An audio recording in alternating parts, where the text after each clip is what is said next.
to Donington Park for the opener of the PowerMax Mini Challenge 2014. Now, before the tin tops roar into action, let's hear from director Anthony Williams about what's new this season. Anthony, Mini Challenge back in its 13th season now and a brand new sponsor. Yeah, and it's great to welcome PowerMax on board. Adam Weaver at Automotive Brands contacted us and they've come on board to support the championship. It's really good to have them around, along with Steel Seal and JB Weld, of course, their sister brands. I must talk to you about the Best of British award. This happened last year, it's been slightly tweaked for this year. Tell us a bit more about it. It has. The Best of British Award is a concept that myself and our Best of British partners have come up with to support young up-and-coming talent in Britain to move forward in their motorsport careers. This year we've got a £15,000 prize fund that our sponsors have put up for the winner of the prize. And this year the prize will be drawn or chosen from the top 6 JCW drivers and the winning Cooper class driver, who are going to be put through an assessment day after the end of the season to choose which of those will take away that prize. There are lots of new faces in the Mini Challenge this year across both classes, and I'm pleased to say that Cooper driver Grace Williams has been joined by another lady, mighty mini racer Jo Polly Goldin, although it was a bit of a close call. Oh, it's the start of the season, I've got nothing to race, what am I going to do? So we put a plea on Twitter. I really need to race next weekend on the Mini Challenge, could anyone help me? And luckily PowerMax sort of got in touch, and we had a few conversations and managed to put a deal together to get me out here for the first round. So here we are. Well, it's Chris Knox who claimed pole for the first race of the season alongside rookie sensation Simon Quinn. Off the line though, Quinn picked up a little bit too much wheel spin, enabled Knox to take the lead as they charged to Redgate for the first time. Luke Cordell following through into second place, Lawrence Davey just sneaking third on the brakes. This quartet though were about to embark on a race-long battle. It was Knox though who made the early running, as Cordell and Davey went side by side down through the Craner curves. Robust but clean drivers both. Sets us up for a brilliant season of racing. Simon Quinn though wasn't to be fazed by the experience of those around him. The ex-rallycross racer moving up into third in the early stages ahead of Lawrence Davey. As Cordell and Knox battled for the lead. Davey was an interested spectator, trying to pick his way through. Drawing alongside Knox on a couple of occasions. Eventually Davey was able to make the move stick.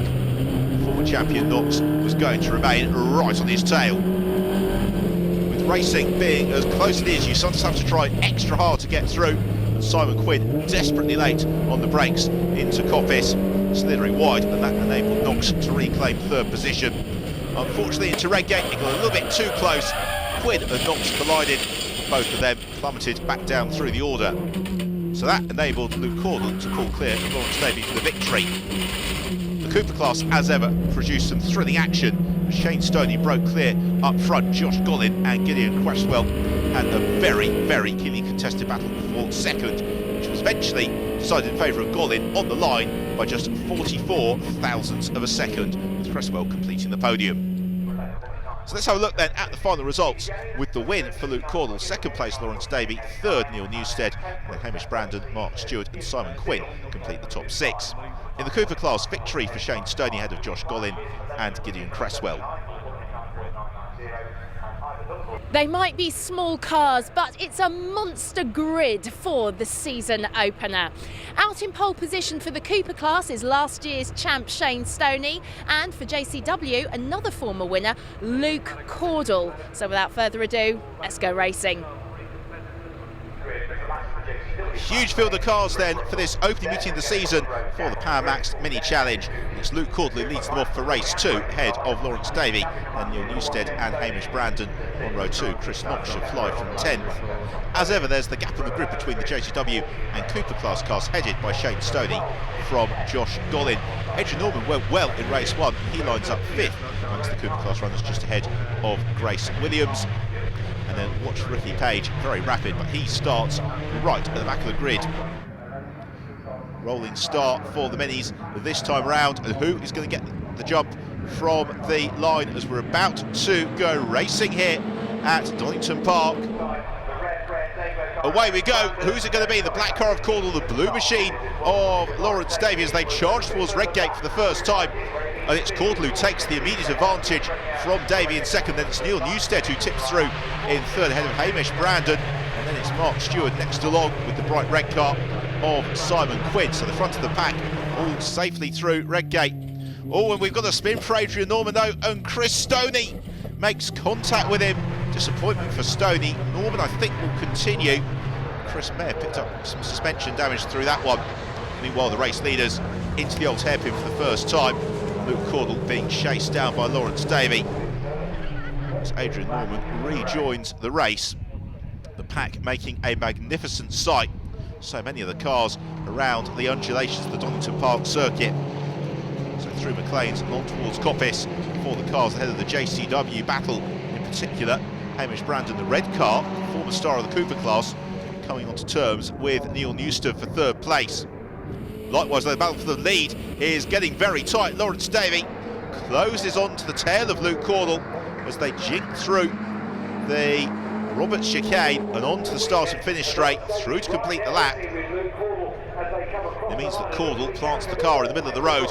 Lawrence Davey looks one side, then the other. And the brakes into Redgate. He's not quite close enough to challenge. All about behind. And Hamish Brandon is under pressure from Simon Quinn. Further back in the Cooper class, Grace Williams has picked up a little bit of damage, but she is still withstanding the pressure from William Phillips. Into the old hairpin, and once more Lawrence Davey showing himself to Luke Caudle. He's making Caudle do this the hard way, really drive under pressure. Ricky Page, meanwhile, in the red 3 car, flying up through the order. He puts the past on Pete Diamant. As ever in the Power Max Mini Challenge, you really get 2 races in one. You get the JCW class and then the Cooper class, and this is the front of the Cooper class. Shane Stoney under pressure from Josh Gollin. Almost gives him a little bit of a tap as they come through Schwantz onto the brakes, through McLean's, and then up the hill into the double apex at Coppice.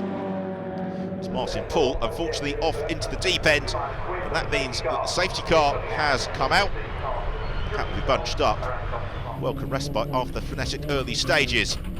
Have another look at it. And the gravel track does precisely what it's there to do. Stops the car, Martin Poole, before he hits anything solid. Marshals, as ever, have done a great job, so are about to get racing back underway as they ride over the curbs at Roberts and Luke Caudle. Sets about building an immediate buffer over Lawrence Davey, Neil Newstead and Hamish Brandon. That quartet then moving clear of Quinn, who's under pressure and passed by Chris Knox. Replay here of some action a little bit lower down the pack. It's Gideon Cresswell going sideways, spinning around and stopping in a very exposed position on the track, fortunately avoided as Ricky Page, commitment to the right foot, keeps it firmly planted and rejoins.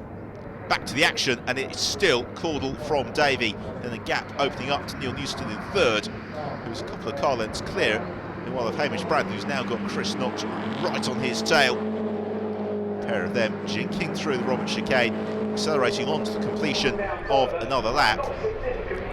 And here, this is good news for the blue car of Lawrence Davey. He's got a sufficient gap behind him that he can focus all his energies on chasing down Luke Caudle. As Chris Knox challenges into Redgate. This is for fourth, and he goes through. Lovely manoeuvre, typical Donington Park pass as well. Into the very tight right-hander at Redgate. The road then opens up down through the swooping crane of curves, which are being completed by the leading duo. About to fight for fourth. Is there any answer for Hamish Brandon? Not really. Instead, he's under increasing pressure. Slightly sideways, Simon Quinn. About the Cooper class, Shane Stoney remains in command, but he is being kept very honest. Comeback is going on throughout the order. There's now Matt Hammond coming under pressure from Ricky Page. Don't forget Page, in that red car, started at the very, very back of the field, and he is, well, he's potentially going to get himself onto the podium here, because he's got Josh Gollin chasing Stoney, who's contact further back. Adrian Norman once more involved. The other driver caught up is Keith Issat. I have a feeling that may be that for the pair of them this time around, as now into some of the traffic our leaders come, and this is the golden opportunity for Lawrence Davey, who goes door handle to door handle with Luke Cordell and snatches the lead as they squeeze past Ricky Page into McLean's.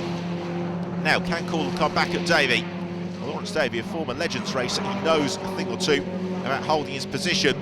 We're getting very late into proceedings here. They've essentially got a lap and a quarter to go as they sprint down the back straight. Got wave shadow flags, of course, for the Issat and Norman instance, so they can't overtake from chicane this time around. So where can Luke Cordell challenge when he closes up on Lawrence Davey through Roberts? And he's going to be able to possibly get past here before they even arrive into Redgate. Lawrence Davey covers the inside line, but Cordell prepared to go even tighter as they arrive into Redgate. And it's the black car of Luke Cordell who squeezes through and takes the lead of the race. Lovely manoeuvre that from Cordell, and Lawrence Davey, absolutely nothing he could do. And that was the very, very best of the Power Max Mini Challenge. Incredibly close, but incredibly clean racing between the two drivers fighting for victory here at Donington Park. Now, we've got more traffic coming up ahead of Luke Cordell. Will he be able to negotiate it without Lawrence Davey getting back onto terms with him? And that is the Cooper class leader, Shane Stoney, who moves aside. He allows the JCW class leaders to sprint past as Cordell and Davey exit McLean's for the final time. Drive into Coppice, Cordell just flicks the car sideways and then sprints down this undulating back straight for the final time. And will he be relieved or what to see that wave yellow flag into Roberts, because it means that come what may, Lawrence Davey cannot challenge Luke Cordell, who just needs to get the braking right down through the gears and accelerates through to make it 2 from 2 this weekend at Donington Park. Lawrence Davey follows him home in second position. The third car across the line is the Cooper class winner, Shane Stoney, and then completing the JCW rostrum, it's Neil Newstead. Fantastic race in the Power Max Mini Challenge. Stoney once more picking up where he completed the 2013 season. Let's have a look at the final results, and it was Cordell victorious from Davey, and Newstead Simon Quinn in fourth ahead of Chris Knox and Hamish Brandon.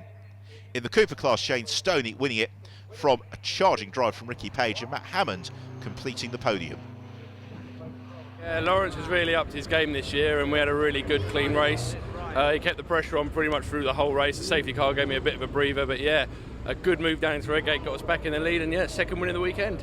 Made them over what I thought was the last lap, and we crossed the line with 10 more seconds to go, so there's an extra lap, so I went a lap too early, but no, it was a good battle. It's good to be out the front, and it was good clean racing.